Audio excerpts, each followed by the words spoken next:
Alright, so now we have Dr. Lewis Coleman using the transcutaneous oxygen pressure monitor.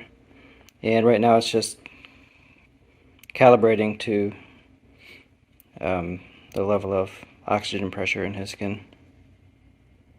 So we'll wait for it to go down and stabilize. So now Lewis's CO2 has stabilized around 26 millimeters of mercury. And after you got me resuscitated. Yeah.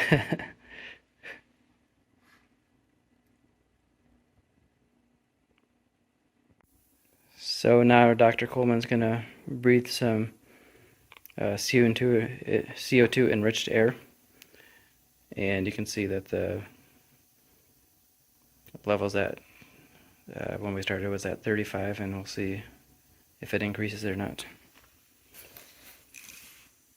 Had been stabilizing, but now it's going up. It's almost up to 38 now. And how does that feel? Does it feel comfortable breathing it? Feels fine. Okay. So we're at 41 now.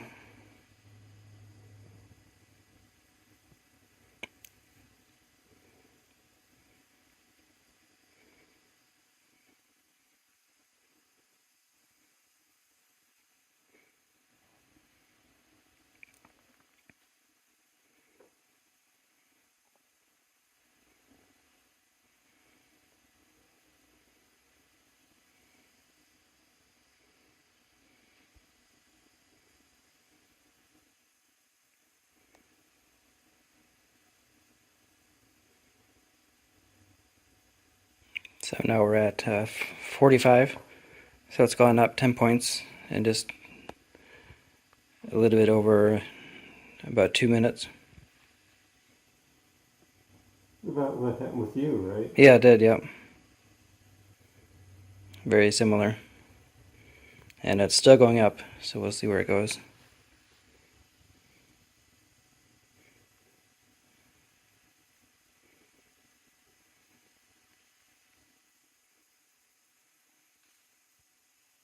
Yeah, there's no discomfort or bad smell or anything. Yeah. So now we're at 46.9. 47.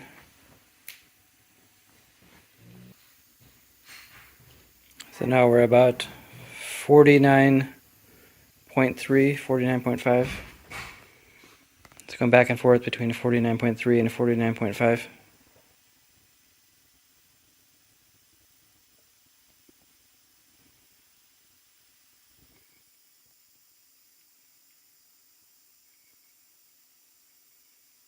All right, now we're above 50.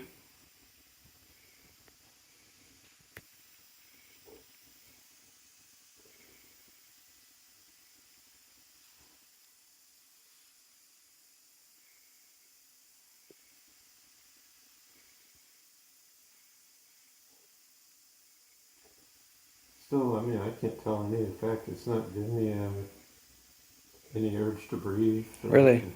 Okay.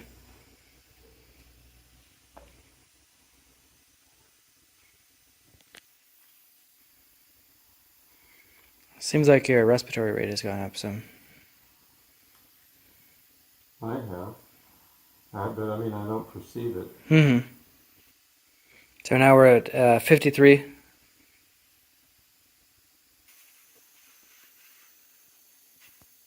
What did you look, Steve?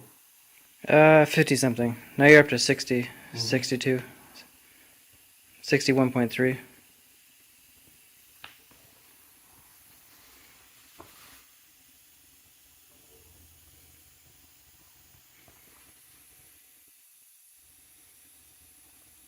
That's really interesting. Mm-hmm. Yeah, it is really interesting. Let's keep it going for a while, see how high you go. I'm going to pause the video. So now it's going back down slightly to 59. So it went down a little bit, now it's going back up again.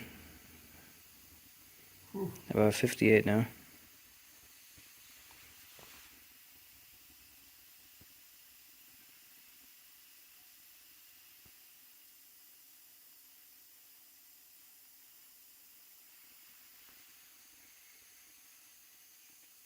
curiosity. Yeah. So now I'm going to turn up the CO2 a little more. How high did it go with you? About the same amount. Mm-hmm.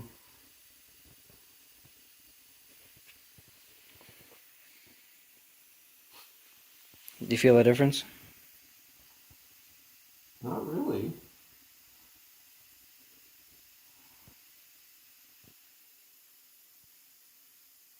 I mean, you say you notice my respiratory rate? Yeah, I can see your stomach going in and out faster. Uh-huh.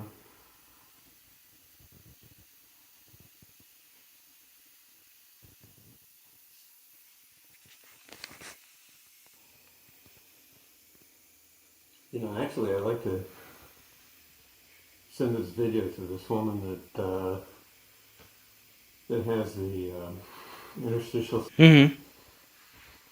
Yeah, for sure.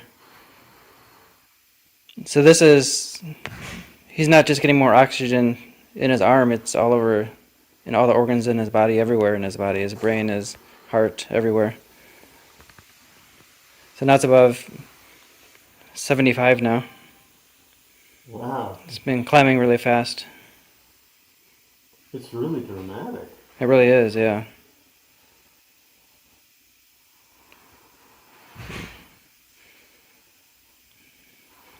So now the ascent has slowed a little bit, but it's still going up.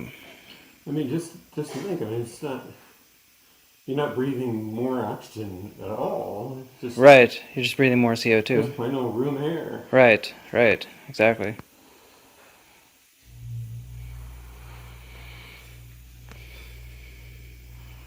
Now we're at 76, well over double the baseline number.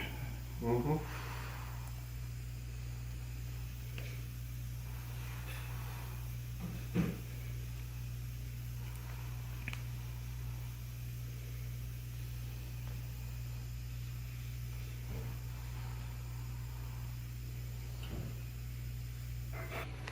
So now we're going to measure his pulse oximetry reading.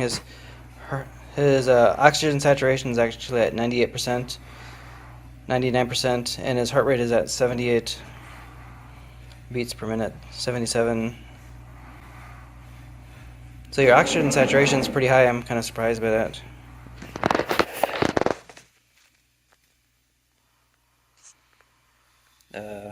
Heart rate's 78 beats per minute.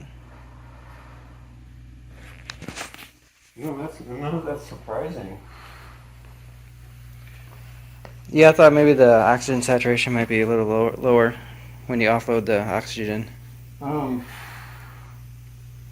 It seems that there's very little impact on the Loading of yeah. oxygen that the blood goes through the lungs. You know, it's so efficient Mm-hmm.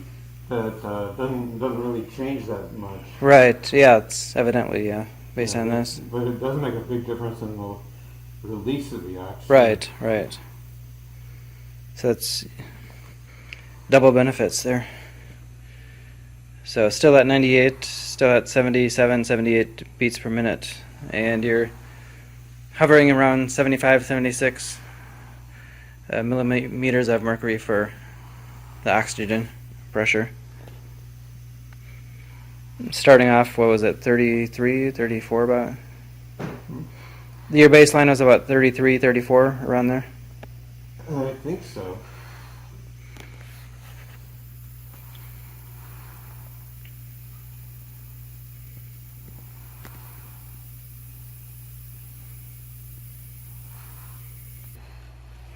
So now I'm turning off the CO2 and we'll see what happens. Now just breathe room air and Yeah. just see what happens.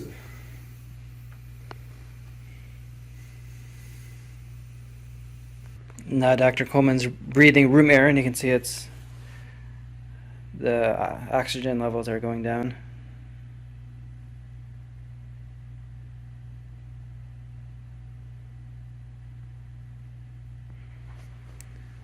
And your heart rate's decreased to 73 beats per minute.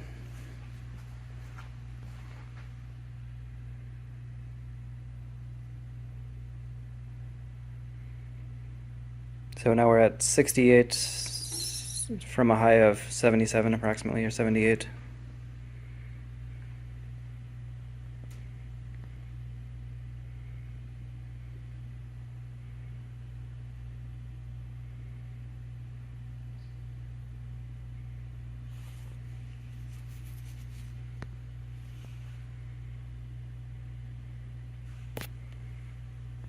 And it continues to descend from the highest value.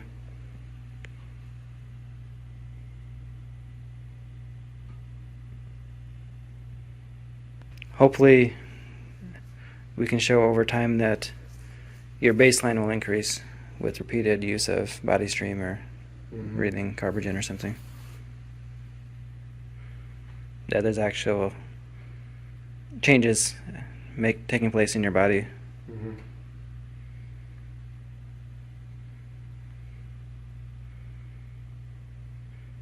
Which should increase your energy levels, ability to heal, things like that. Yeah, as you can see, the numbers continue to decline from the peak of 78. We're now down about 30 points from where we stopped breathing the carbogen. Do you remember how high yours went? Mine went to, I believe, 50s, low 50s, but maybe if I kept doing it longer or increased the CO2, maybe it would have gone higher. Yeah, we might not have kept it going long enough.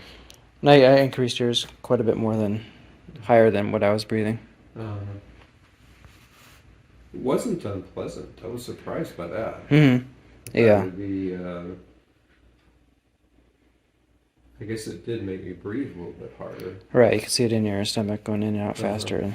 But it didn't bother me, really. Mm-hmm. Yeah, it's good.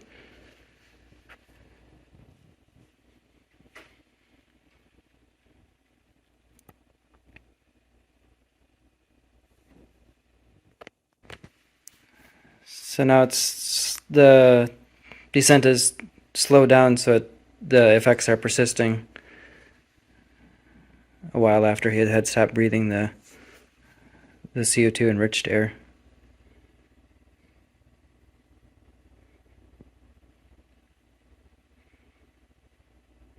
His baseline at the beginning was about 33, and now it's hovering around 43. About 5 minutes after stopping the breathing of the carbogen.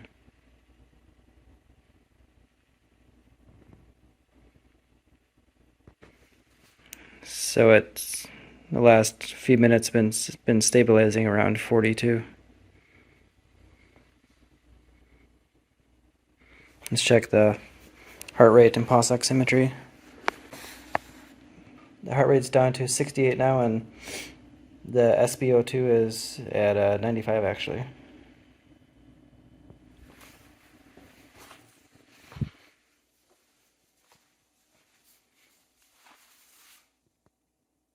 I'm going to check the meter and see how it's